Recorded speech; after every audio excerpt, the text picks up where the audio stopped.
এই চিংড়ির নাম কি ভাই? বাগদা। আর এটা গলদা।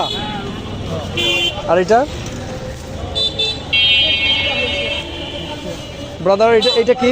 ওটাও গলদা, এটাও গলদা, এটা বড় গলদা, এটা ছোটটা, এটা বাগদাটা। কত করে কত করে? এই চাপিলা কত? এটা 750 বেশি 700। হ্যাঁ 60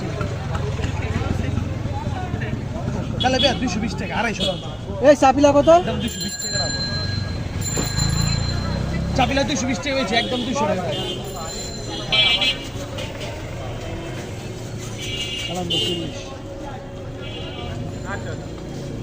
এই 1 কেজি মাপো তো চাপিলা।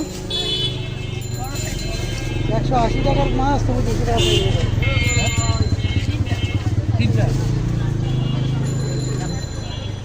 বিরাল মাছ 600 টাকা।